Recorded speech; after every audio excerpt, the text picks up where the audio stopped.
අපේ රටේ ඉතිහාසය ගැන අපි අහලා තියෙන ප්‍රසිද්ධ කතාවක්නේ මේ විජය කුවේණි කතාව. ගොඩක් අය කියනවා විජයගෙන් තමයි අපි පැවතගෙන ඉන්නේ කියලා. තවත් අය කියනවා එහෙම නෙමෙයි කියලා. එතකොට මේ කතාවේ විශේෂ චරිතයක් තමයි කුවේණි කියලා කියන්නේ. ඇත්තටම කුවේණි කියන්නේ මිනීකරන යක්ෂණියක්ද? අපි අද කතා කරමු මේ ගැන.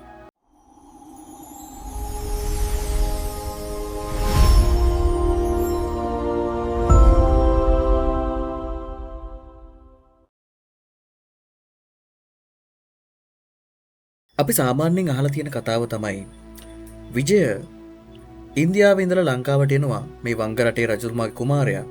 මොහු වරදකට අහු වෙලා දඬුවමක් විදියට රටින් පිටුවහල් කරනවා. ඉතින් තමන්ගේම දරුවා මරන්න කැමති නැති හින්දා රජතුමා කරන්නේ මොහු පිටුවහල් කරන එක. මොහු තමන්ගේ මිතුරන්, සගයන්, සේවකයන් 700ක් විතර පිරිසක් එක්ක නැව් විශාල ප්‍රමාණයකින් රටින් පිටුවහල් කරා කියලා සඳහන් වෙනවා. ඉතින් ඉන්දියාවෙන් එළියට දාන හැම එකම ලංකාවට එනවනේ. ඒ වගේ මේ කුමාරයා ඇතුළු පිරිසත් ලංකාවේ තම්බ පන්නියට කොට බැස්ස කියලා කියනවා. ඉතින් තම්බ පන්නියට ආවට පස්සේ මොහුන්ට මුලින්ම හම්බ වෙන කෙනා තමයි කුවේණිය. ඉතින් මේ වැල්ලට කොට බැස්සට පස්සේ මොහු මුලින්ම සුනකෙක්ව දැක්ක කියලා කියනවා. ඉතින් මේ සුනකෙක් දැක්ක කියලා කියන අනිවාර්යයෙන්ම ජනාවාසයක් තියෙන්න ඕන කියලා හිතලා තමන්ගේ පිරිස යවනවා කවුද ඉන්නේ කියලා බලන්න. ඉතින් මේ අද්දි කුවේණි කියන යක්ෂණියක් හම්බ වෙනවා. ඉතින් මේ යක්ෂණිය තමන්ගේ මායා බලෙන් මේ පිරිස හිර කරා කියලා සඳහන් වෙනවා. ඉතින් මේ කුවේණිය මේ වෙලාවේ කපු කටමින් හිටියා කියලා කියනවා. ඊට පස්සේ කුවේණියව තමන්ගේ ශක්තියෙන් මෙල්ල කරන දමනය කරගෙන විජය කුමාරයා තමන්ගේ මිතුරන් සියලු දෙනාමත් බේරගෙන කුවේණියත් එක්ක ආදර සම්බන්ධයක් පටන් අරගෙන අවසානයේ මොවුන් විවාහ වෙලා ලංකාවේ එවකට හිටපු යක්ෂ ගෝත්‍රික නායකයන් මරා දාලා ලක් රජය පැහැරගත්තා කියලා තමයි අපි දන්න කතාවේ තියෙන්නේ. ඒ වගේම තමයි මේ රාජ්‍යත්වයට පත් වුණාට පස්සේ දැන් කුවේණිය කියන්නේ ස්වදේශික කාන්තාවක්. ඉතින් මෙන්න මේ කාරණාව නිසා ශාස්ත්‍රීය කුලධර්ම අනුව මේ කාරණාවේදී තමගේ රාජ්‍යත්වය තහවුරු කරගන්න බැරි වෙනවා. මේක නිසා මොකද කරන්නේ? ඉන්දියාවෙන් නැවතත් කුමාරිකාවක් ගෙන්න ගන්නවා විජය කුමරිය. මෙයා විවාහ කරගෙන මොකද කරන්නේ? කුවේණිය දරුවෝ දෙන්නෙකුත් එක්ක ජීවහත් දිසාලා මේ දෙන්නත් එක්ක පිටුවහල් කරනු ලබනවා. ඉතින් මේ විදිහට කුවේණිය මොකද කරන්නේ? තමන්ගේ නෑ යකුන් ගාවට නැවත යන්න පිටත් වෙනවා. තමන්ගේ අතින් වෙච්ච වරදට සමාවක් ලැබෙයිදෝ කියන සැකය හින්දා වෙන්නේ නැති. කුවේණිය තමන්ගේ දරුවෝ දෙන්නම මග නතර කළා තමයි ගියා කියලා සඳහන් වෙන්නේ. ඉතින් මෙන්න මේ කාරණාවේදී අවසානයේ කුවේණිය මැරුම් කෑවා කියලාත් කුවේණිය විජයට ශාප කරා.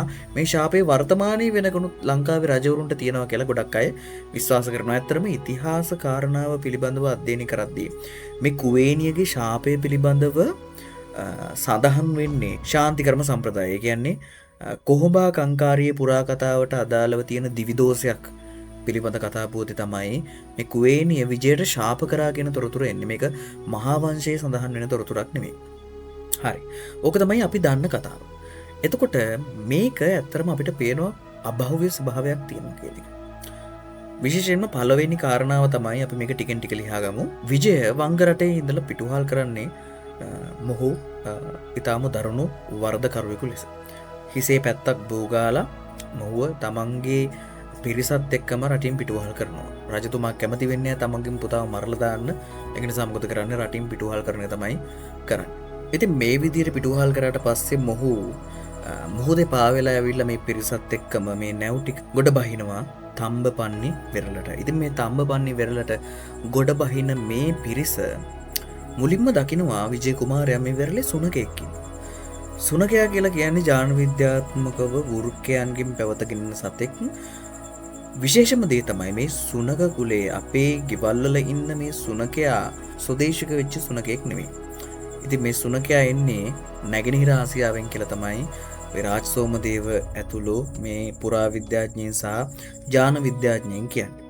එතකොට නැගෙනහිර ආසියාවෙන් මේ සුනකයා එන්න එහෙමනම් ලංකාවේ මේ කාලෙ විද්දී ජාත්‍යන්තරයත් එක්ක ලොකු සම්බන්ධතාවයක් තියෙනවා. ඊළඟ කාරණාව තමයි මේ කුවේණිය හම්බ වෙනකොට විජයට කුවේණිය කපු කටිමින් හිටියේ.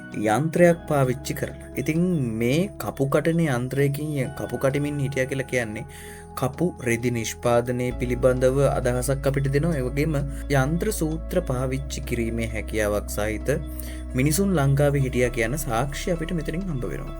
ඒ වගේම තමයි මේ කපු කැටීමේ සිදුවීමට අමතරව දැන් මේ විජය එනකොට විජය මොකද කරන්නේ මේ පිරිසව යවනවා ළඟපාත කවුද ඉන්නේ ගම්මානයක් තියෙනවද කියලා බලන්න කියලා. එතකොට මේ යන 700ක් පිරිස මායාබලයකින් හිර කරා කියලා අතිශෝක්ති සහගතව කතා කරන මේ ප්‍රවෘත්තියට අපිට සංසන්දනාත්මකව බලන්න කාරණා දෙක තුනක්ම විතර තියෙනවා.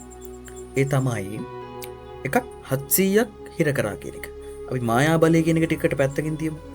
ඊට පස්සේ විජය මේ කුවේනිය විවාහ කර ගැනීම නිසා ඔහුට ලක්රජය අල්ලගන්න පුළුවන් වෙනවා. දෙවැනි එක.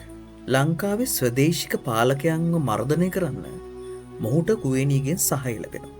මේ කාරණා මත පැහැදිලි වෙන දේ තමයි කුවේනිය කියලා කියන්නේ මේ ප්‍රදේශයට අදාළව හිටපු රාජ්‍ය පාලනයට උරුමයක් තිබුණු පාලිකාවක් කියන එක. 700ක් හිර කරන්න පුළුවන් හිරකුත් කඳවුරක් තිබ්බා කියලා කියන්නේ. එහෙම නැත්නම් 700 දෙනෙක්ව හිර කරන්න පුළුවන් සංඛ්‍යාවකගේ සහාය ඇයට තිබුණා කියලා කියන්නේ මේ කාන්තාව ලේසි පහසු කාන්තාවක් නෙමෙයි. විශේෂයෙන්ම මේ කාරණාවේදී ඉතිහාස කරුණු මූලාශ්‍ර වාර්තා කරන ආකාරයට විජය සහ කුවේනියට මේ වෙලාවේ ස්වදේශික නායකයන්ව ඝාතනය කිරීමේ සිදුවීම පිළිබඳව වාර්තා කරන්නේ මේ වෙලාවේ ලංකාවේ තිබුණු රාජ්‍ය උත්සවයකට අහඹු ලෙස කඩා පැනලා තමයි යුද්ධයකින් තොරව මේ පිරිස ඝාතනය කරා කියලා කියන්නේ. එතකොට යුද්ධ ප්‍රකාශ කිරීමකින් තොරව රවට්ටලා තමයි මේ ඝාතනයන් සිදු කරලා තියෙන්නේ. ඉතින් මේ කාරණා මත අපිට පේන දේ තමයි මේ විරූපීය අමනුෂ්‍යයෙක්වත් මිනිමස් කන මෙහෙම අමනුෂ්‍යයෙක් නෙමෙයි මේ කුවේනිය කියලා කියන්නේ. මේ ප්‍රදේශයට අදාළව හිටපු ප්‍රාදේශීය නායකයෙක්ගේ හරි එහෙම නැත්නම් මේ ප්‍රදේශීය පාලනය ලබාගෙන තිබුණු මේ වෙනකොටත් යම් කිසි දේශපාලනික බලයක් තිබුණ කාන්තාවක් කියන එක අපිට පැහැදිලි වෙනවා මේ කියන කාරණාවලින්. විජය කුවේනියව තමා නිවසින් පිටුවහල් කරාට පස්සේ මෑව ඝාතනය කරා කියලා සඳහන් වෙනවා. තමන්ගේ නෑයකුන් මේ යක්ෂ ගෝත්‍රික මිනිසුන් මෑව ඝාතනය කරන්නේ ලක්රජයේ පාවා දුන්නා කියන චෝදනාව කරලා. ඉතින් මේ සියලු කාරණා පිළිබඳව අවධානය යොමු කරද්දී අපිට පැහැදිලි වෙනවා කුවේනිය එම අතිමානුෂීය බලයක් තිබුණු අමනුෂ්‍යයෙක් නෙමෙයි මේ දේශපාලනික බලයක් සහිත කාන්තාවක් කියලා. ඉතින් මේ ගැන ඔයා මොකද හිතන්නේ? අපිව සබ්ස්ක්‍රයිබ් කරන ගමන්ම අදහසක් පළ කරගෙන යන්න.